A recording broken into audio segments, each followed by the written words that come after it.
Welcome to E-Content Development Center, Majalis Arts and Science College, Pramanur. I'm Habiba, Assistant Professor, Department of English. Today, I propose to do a class on excerpts from memoirs, particularly The Word by Pablo Neruda.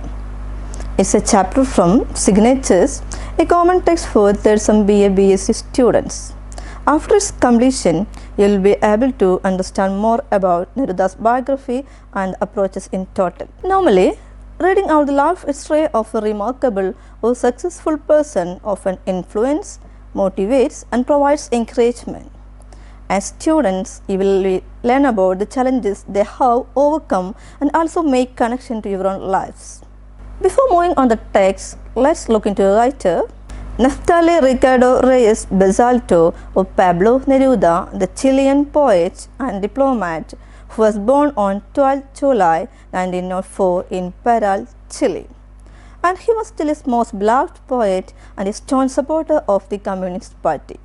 Neruda was an admirer of Joseph Stalin and Fidel Castro. In 1920, he contributed his articles and poems to journals and adopted the pen name Pablo Neruda, which was chosen in honor of the Czech poet Jan Neruda. Some of his major literary works are Residence on Earth, Canto General, 20 Love Poems, Pain in My Heart, Songs of Despair, and Then Come Back, The Lost Neruda.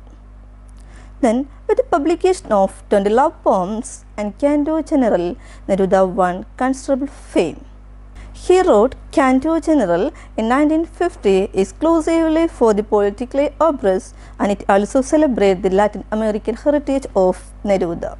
And many prestigious awards were conferred upon Neruda, such as the International Peace Prize, Lenin Peace Prize, Stalin Peace Prize, and finally the Nobel Prize for Literature in 1971. Neruda named along with Chaplin, Gandhi, and Kennedy as one of the most outstanding figures of the 20th century.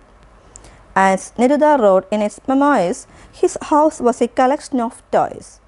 I have also built my house like a toy house, and I play in it from morning till night. Neruda had a great love and respect for Cuban Revolution. He says, I became the first poet to devote an entire book on praising the Cuban Revolution. Some of the lines from Neruda are still immortal. You can cut all the flowers, but you cannot keep spring from coming. Then, I want to prove with you what spring does to the cherry trees. Neruda was intimately related to T.S. Eliot, but when T.S. Eliot began writing poems, Neruda said himself, I was locked myself in the bathroom. A lot of controversies linked around the death of Neruda when he passed away September 23, 1973. But it was officially reported that he was no more due to cancer. Then, considering his memoirs is Neruda's life story as well as a fine narration of Latin American history, and it also explores an enigmatic personality who shares his passion for poetry. The section entitled The Word is a great paean to poetry, and the author, Neruda, relishes words, savours them, and fondles them in an attempt to harnessing their poetic quality and emotions. And the old passage is rendered in italics and stand out like a poem. And other passages in the memoirs are Reclining Gods, The Mask and the War, and Poetry. Now let's have a detailed analysis of the text.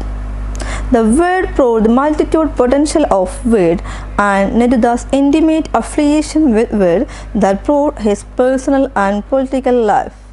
In the post-reading, we may feel that its lines and ideas are confusing, but actually it does not create any confusion in understanding. Neruda begins by saying that word can manifest vivid expression whether in poetry or prose. The writer intended to say that he wants to say anything he wanted to but scrutinized the words.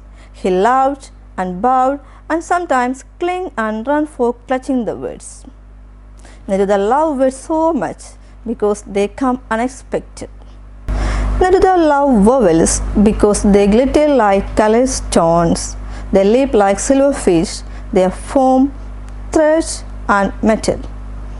Here we can see that Neruda's prose is densely poetic and replete with images. Here we can pick out examples for simile like stalactite, like agate, like silvers of polished wood, like coals, and last like picking from shipwreck. Then what is stalactite? Stalactites are tapering structures hanging like icicles from the roof of a cave formed of calcium salt deposited by dripping water. A stalactite may appear as one thing to one viewer but as another thing to another viewer. So are the words in the poem of Neruda. Here is the image of stalactites. According to Neruda, an idea undergoes a complete change by shifting the place of a word or placing a word in the middle of a phrase. Another example for simile is like agate, meaning protective stones. Neruda compares words to a healing stone called agate. Then Neruda ran after certain words because they are so beautiful that he wants to fit them all into his poem. In this passage, he reveals the different journey of a poet to collect words. Here the poet offers some domestic images by comparing to delicious food items. In the last section, he describes how a foreign invasion destroys our land, wealth, and how they loot valuable things from us. The conquistadors fail to catch the language, it is pure even after invasion. The most powerful image is that the conquistadors, we see them crossing the giant Cordilleras, and Cordilleras, a chain of mountains in Spanish, is termed as Cordilleras. They carried off the gods and left us the gold. They carried off the gold and they left us the original gold here, that is the language.